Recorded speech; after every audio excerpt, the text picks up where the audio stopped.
जिन लोगों ने केस 2 और 3 मिस किया है तो कोई मसला नहीं, मसला तो है वैसे, लेकिन 4 समझ में आना चाहिए, उसके बगैर भी मसला नहीं। ये करो, केस 4 है या केस 5 है, आप आइडेंटिफाई कैसे करेंगे, सबसे इंपॉर्टेंट ये है कि 4 और 5 का जब सवाल आता है तो उसमें डेटा भी अच्छा खासा होता है सवाल के अंदर। तो सवाल को आइडेंटिफाई करना कि केस 4 से होगा, केस 5 से होगा, ये भी एक टेक्निकल बात है। देखिए, नंबर 1, बैंक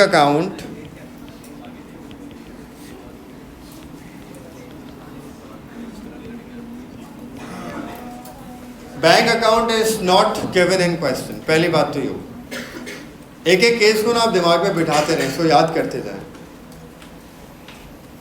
पहली चीज क्या होगी, सवाल में बैंक अकाउंट नहीं होगा। सैफ बेटा इधर इधर देख लो,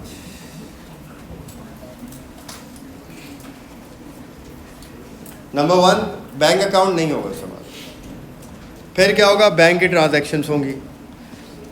अगर बैंक अकाउंट नहीं है तो बैंक की ट्रांजैक्शंस तो हैं, तो बैंक की ट्रांजैक्शंस होंगी।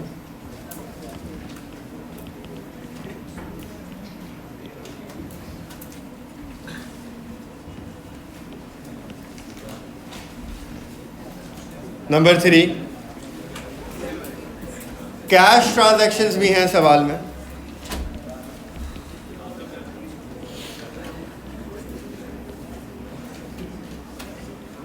कैश की ट्रांजैक्शंस दी हुई होंगी। अच्छा, तो यहाँ से हम साथ साथ आइडेंटिफाई भी करते जाते हैं। देखें, अगर बैंक की ट्रांजैक्शंस हैं तो बैंक अकाउंट बनाना पड़ेगा आपको। अगर बैंक की ट्रांजैक्शंस हैं तो बैंक अकाउंट बनेगा, और अगर कैश की ट्रांजैक्शंस हैं तो कैश अकाउंट भी बनेगा। चाहे कैश का BD/CD हो या ना हो। अफान, तुम तीनों बाहर जाने वाले हो, सिर्फ पढ़ाई करो, मल्टीटास्किंग नहीं करो। तो बैंक की ट्रांजैक्शंस है तो बैंक अकाउंट बनेगा, कैश की ट्रांजैक्शंस है तो कैश अकाउंट भी बनेगा। सही। रिसीट्स दी हुई होंगी सवाल।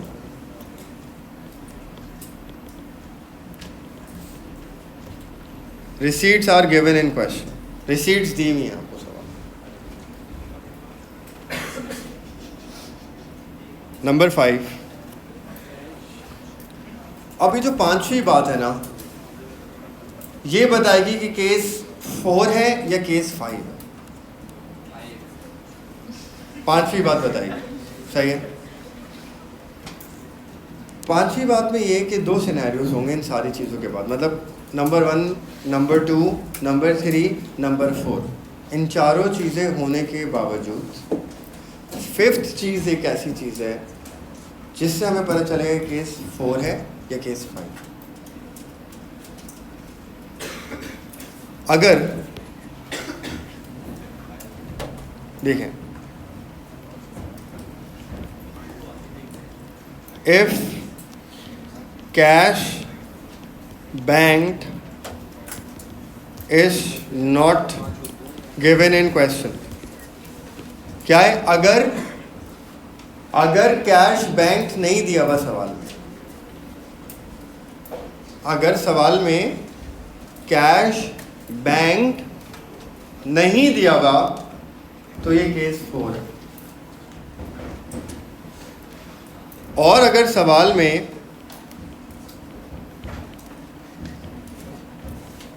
कैश बैंक दिया हुआ है, कैश बैंक दिया हुआ है लेकिन बैंक का CD नहीं है, तो ये केस 5 है। सिर्फ ये फर्क। अगर क्वेश्चन में कैश बैंक नहीं दिया हुआ तो हमें कैश बैंक निकालना, केस 4। और अगर सवाल में कैश बैंक दिया हुआ है तो बैंक का CD नहीं होगा, हमें वो निकालना है केस 5। तो एक केस में हमें कैश बैंक निकालना होगा, वो केस 4 होगा। और एक केस में अगर कैश बैंक दिया हुआ है तो हमें क्या निकालना होगा, हमें उसमें बैंक का CD नहीं दिया होगा, वो निकालना, फिर कैश बैंक दिया हुआ होगा, ये केस है। तो 4 और 5 सेम ही है। 4 और 5 में फ़र्क क्या है, केस 4 में हम कैश बैंक निकालते हैं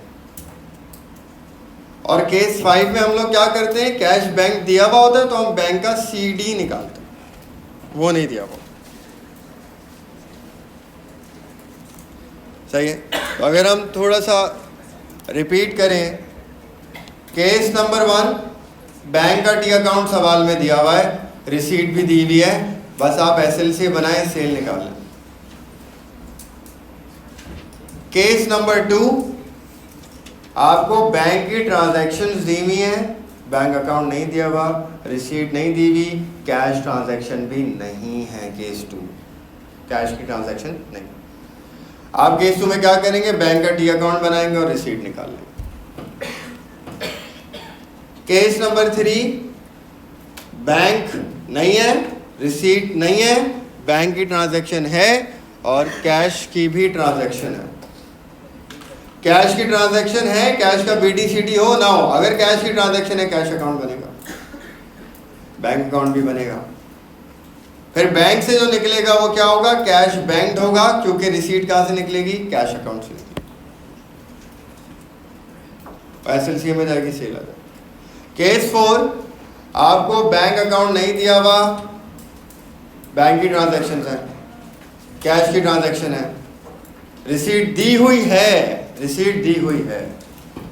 फिर हम क्या करेंगे, हम बैंक अकाउंट बनाएंगे, कैश बैंक निकालेंगे, कैश अकाउंट में डालेंगे कैश बैंक, और कैश अकाउंट से क्या निकलेगी, रिसीट नहीं निकलेगी, क्योंकि रिसीट तो सवाल में पहले से दी हुई है। फिर क्या निकलेगी कैश अकाउंट से, कैश सेल्स निकलेगी।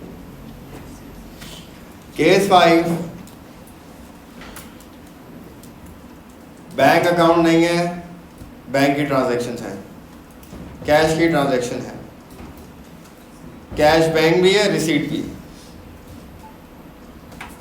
आपने बैंक अकाउंट बनाया, रिसीट वगैरह थी, बैंक से क्या निकालते हैं, कैश बैंक निकालते हैं, फिर कैश बैंक भी था, फिर क्या नहीं होगा, बैंक का CD नहीं होगा, बैंक का CD निकाल लिया। फिर कैश अकाउंट बनाया, उसमें कैश बैंक वगैरह, कैश की ट्रांजैक्शन डाली, रिसीट तो पहले से है, अब कैश अकाउंट से क्या निकलेगा, कैश सेल्स निकलेगा। मतलब आप देखें, केस 4 सॉल्व करा। फॉर एग्जाम्पल, सवाल में, आप सुनते रहेगा, सवाल में हमने SLC बनाए सबसे पहले। देखिए, इसलिए सवाल में रिसीट हो ना हो, मैंने हमेशा आपको सबसे पहले क्या बनवाया, SLC बनवाया। रिसीट नहीं होती थी तो हम SLC छोड़ देते थे, हम आगे चले आते थे। अफान, रेहान, आप तीनों बाहर चले, जल्दी से बाहर जाओ, बाहर जाओ, जल्दी से, तुम तीनों बाहर। देखिए, सबसे पहले SLC का ब्रॉड डाउन, SLC का CD, केस 4 की बात कर रहा हूं, क्योंकि सवाल में केस 4 में देखें, केस 4 में रिसीट तो है, सवाल में क्या होगा, रिसीट होगी, तो रिसीट हम लिख देंगे, रिसीट तो थी, तो बैंक अकाउंट कैश अकाउंट की जरूरत ही नहीं थी, रिसीट तो थी, रिसीट लिख दी डायरेक्ट हमने। फिर cell return, bad debt, discount allowed, अगर कुछ है एडिशनल इन्फॉर्मेशन में वो भी लिख दिया।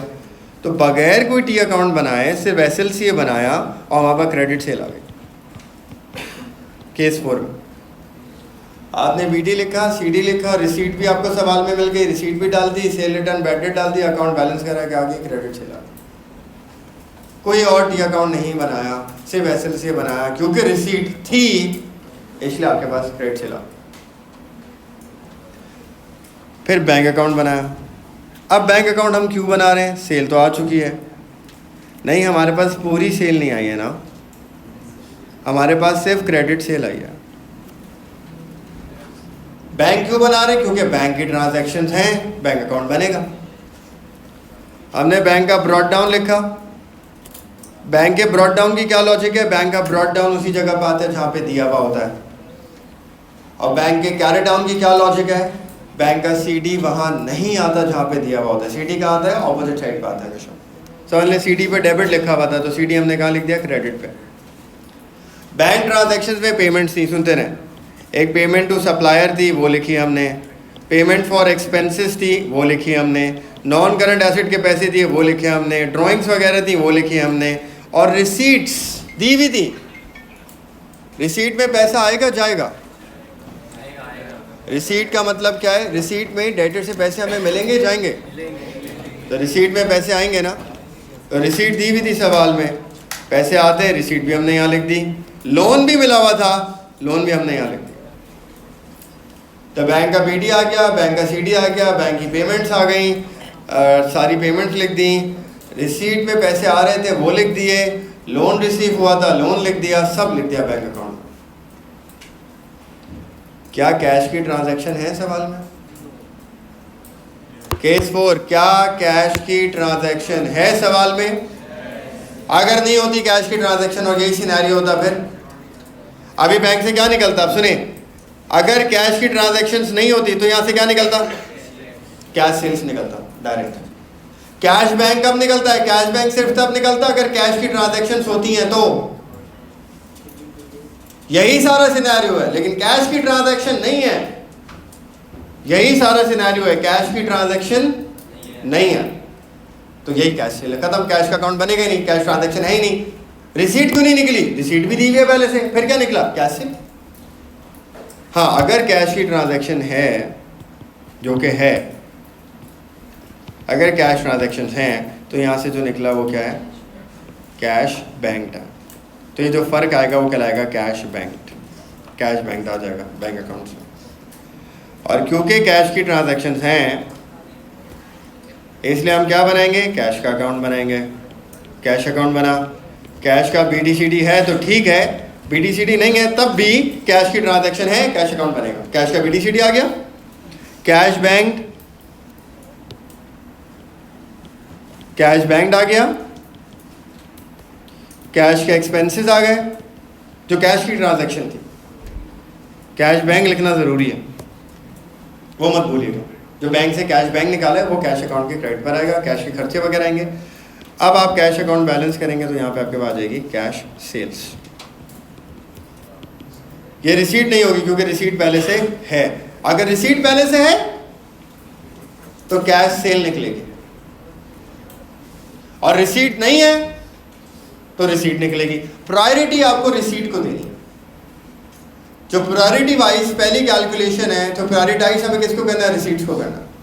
हाँ, अगर रिसीट है पहले से सवाल में, फिर कैश सेल निकलेगी। रिसीट नहीं है सवाल में, फिर रिसीट निकलेगी। कैश की ट्रांजैक्शन है सवाल में, तो बैंक अकाउंट से क्या निकलेगा? कैश बैंक निकलेगा। ये मैं आपको 1 करोड़ रुपए की बात बता रहा हूँ, फील करेगा आप बहुत अमीर होके गए यहाँ से। सही बता रहा हूँ मैं। आप लोगों को सिंगल एंट्री के सवाल दूंगा ना, आप लोग की हालत खराब हो जाएगी। आप समझ लेंगे। ये बहुत मेहनत करके मैंने चीज़ें समझी, एग्जामिनर जिस तरह से चीज़ें देता, इस तरह थोड़ी इतनी आसानी से आपको चीज़ें मिल जाती सिंगल एंट्री। मैं आपको सवाल दूँ सिंगल एंट्री केस 4 और 5, आप घूम जाएंगे, आप इतने कंफ्यूज होंगे, आप कहेंगे सिंगल एंट्री आ ही नहीं रही कभी किसी सवाल में। आप खुद देखें ना कितनी बातें मैंने आपको अभी बताई हैं, बहुत टेक्निकल बात है। तो नंबर 1, अगर कैश की ट्रांजैक्शन है तो कैश अकाउंट बनेगा, फिर बैंक अकाउंट से क्या निकलेगा? कैश बैंक निकलेगा।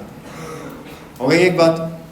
दूसरी बात, अगर बैंक अकाउंट में सवाल में रिसीट पहले से है तो फिर कैश अकाउंट से क्या निकलेगा? फिर बैलेंसिंग फिगर क्या आएगी? कैश सेल्स आएंगी। और अगर रिसीट नहीं है तो फिर सवाल में क्या निकलेगा? रिसीट निकलेगी। प्रायोरिटी किसको देनी है? रिसीट को। रिसीट पहले चाहिए क्योंकि डेटर का अकाउंट वरना कंप्लीट नहीं होगा। रिसीट आपको पहले चाहिए। रिसीट है फिर जो निकलेगा वो कैश सेल। रिसीट नहीं है फिर जो निकलेगा वो रिसीट है। ये केस 4। तो एसएलसीए बनाया, एसएलसीए बन गया बगैर कुछ बनाए क्योंकि रिसीट थी, क्रेडिट सेल आ गई। बैंक की ट्रांजैक्शन, बैंक अकाउंट बनाया क्योंकि कैश की ट्रांजैक्शन थी। बैंक बनाते हुए आप पहले ही देख लेंगे कैश की ट्रांजैक्शन है या नहीं है, कैश का बीडीसीडी हो या ना हो, कैश की ट्रांजैक्शन है, कैश अकाउंट बनेगा। अब कैश अकाउंट बन रहा है तो फिर आपको समझ में आ जाना चाहिए आपको बैंक से क्या निकालना है, कैश बैंक निकालना। फिर कैश बैंक आ गया, फिर कैश बैंक गया कैश अकाउंट में, कैश अकाउंट बना और रिसीट थी, फिर कैश अकाउंट से क्या निकलेगा, कैश सेल्स। फिर ये कैश सेल्स और ये क्रेडिट सेल, इन दोनों को हम प्लस करेंगे, आपके पास टोटल सेल आ। अच्छा, अगर ये केस 5 होता तो यहां तक बात समझ में आ गई? कोई प्रॉब्लम इसमें? देख ले, इसमें कोई मसला है, कोई सवाल पूछना आप लोग को पूछ लें। सिर्फ पूरी सिंगल एंट्री में सिर्फ सेल्स का मसला है बस। ना वो परचेज में आपको घुमाएगा, ना वो एक्सपेंस में घुमाएगा, सीधा सीधा सब कुछ बाकी स्ट्रेट है, सिंपल है, सिर्फ सेल्स की कैलकुलेशन का मसला है। अब आप देखें, जब इतनी सारी चीज़ें हैं ना सवाल में, अभी तो मैंने टी अकाउंट में डाल दी, कम लग रही हैं, सवाल भी 2 पेज पे चला आता है, फिर चीज़ें भी उतनी ज़्यादा होती हैं, एक एक चीज़ को समझना पड़ता है कि ये बैंक की ट्रांजैक्शन है या कैश की ट्रांजैक्शन है, उसके अल्फाज को गौर करना पड़ता है। सारा गेम सेल्स का है बस। केस 5 के बाद कुछ भी नहीं, कुछ नहीं है, यही है जो है सेल्स का मसला बस। इसमें कोई प्रॉब्लम? केस 5 और इसमें फ़र्क देख लिया, थोड़ा सा ही फ़र्क है। देखें, अगर मैं केस 5 की टी अकाउंट सॉल्व करूं, सुने, सबसे पहले आपने क्या बनाया, एसएलसीए, ड्रॉट डाउन डाला, सीडी डाला, सेल रिटर्न और बैड डेट लिखा, रिसीट सवाल में थी वो लिख दी, बगैर कोई और मज़ीद टी अकाउंट बनाए हमने एसएलसीए से निकालनी क्रेडिट सेल्स। कैसे निकल गई क्रेडिट सेल? क्योंकि रिसीट थी, क्रेडिट सेल आ गई। सेम है केस 4 और 5, बस एक चीज़ का फ़र्क है। ध्यान से देखें, इधर देखें, अब यही डिफरेंस है। देखें, बैंक ट्रांजैक्शंस के होने की वजह से आपने बैंक अकाउंट बनाया, आपने बैंक का ब्रॉट डाउन लिखा जिस तरफ था उसी तरफ, और सीडी ऑपोजिट साइड पे लिख दिया, और बैंक की पेमेंट्स लिखी आपने सारी, पेमेंट एक्सपेंस की, पेमेंट एनसीए की, जो बैंक ट्रांजैक्शंस हैं वो, ड्राइंग्स वगैरह अगर हैं तो, लोन लिया है वो लिखा, रिसीट थी पहले से, पैसे आ रहे हैं डेबिट पे लिखा, और कैश बैंक भी था, कैश बैंक भी था। कैश बैंक बैंक अकाउंट में कहाँ आता है? डेबिट पे। कैश बैंक दिया हुआ था पहले से, वो बैंक अकाउंट में कहाँ आता है? डेबिट का। कैश बैंक में लिखा आपने, फिर आपने देखा तो बैंक अकाउंट में क्या नहीं था, बैंक अकाउंट में सीडी नहीं था, आपने नॉर्मल बैंक अकाउंट को डेबिट प्लस क्रेडिट माइनस करके सीडी निकाल लिया। वैसे हम बैंक अकाउंट से क्या निकालते हैं? कैश बैंक निकालते हैं, कैश बैंक तो है, सीडी निकाल लिया। कैश बैंक निकालते वक्त क्या होता है? सीडी होता है, फिर कैश बैंक निकलता है।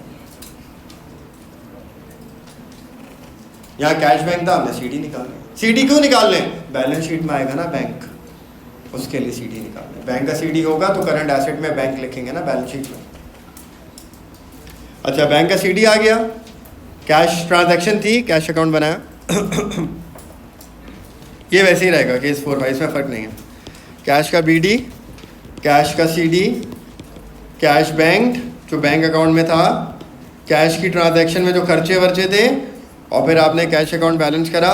कैश अकाउंट से क्या निकलेगा? रिसीट या कैश सेल? क्यों? क्योंकि रिसीट है पहले से, तो यहाँ से क्या निकलेगा? Cash sales.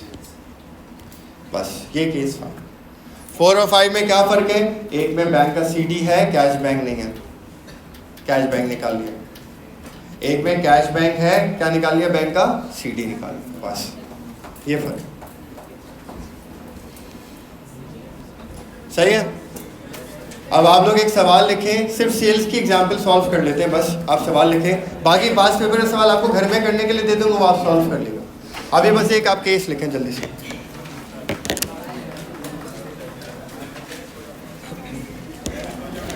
लिखें सवाल जल्दी से। 1st 31st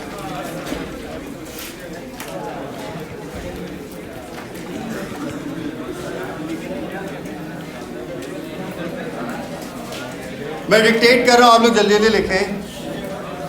देखिए 1st 31st में आप लिखें रिसीवेबल्स, रिसीवेबल का फर्स्ट लिखें 9300 और 31 लिखें 8200, तो रिसीवेबल आ जाएगा 9300 और 8200। लास्ट में एग्जाम्पल कर लेगा ये, वरना फिर सिंगल एंट्री वाकई मुश्किल है, वरना मैं इतना आप लोग को नहीं बोलता।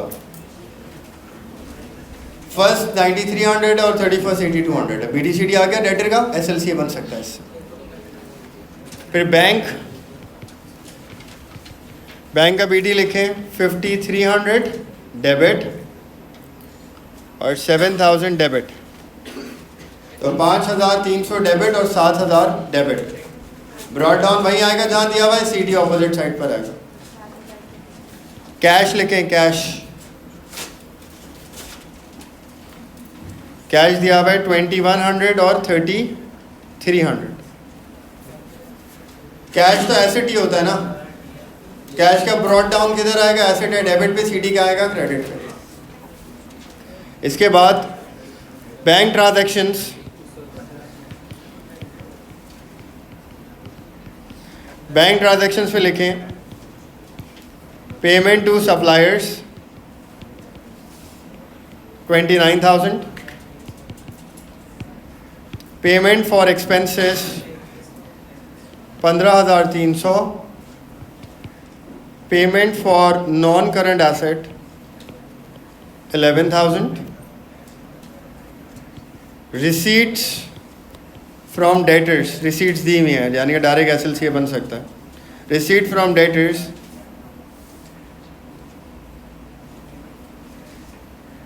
25,000, लोन रिसीव्ड 10,000,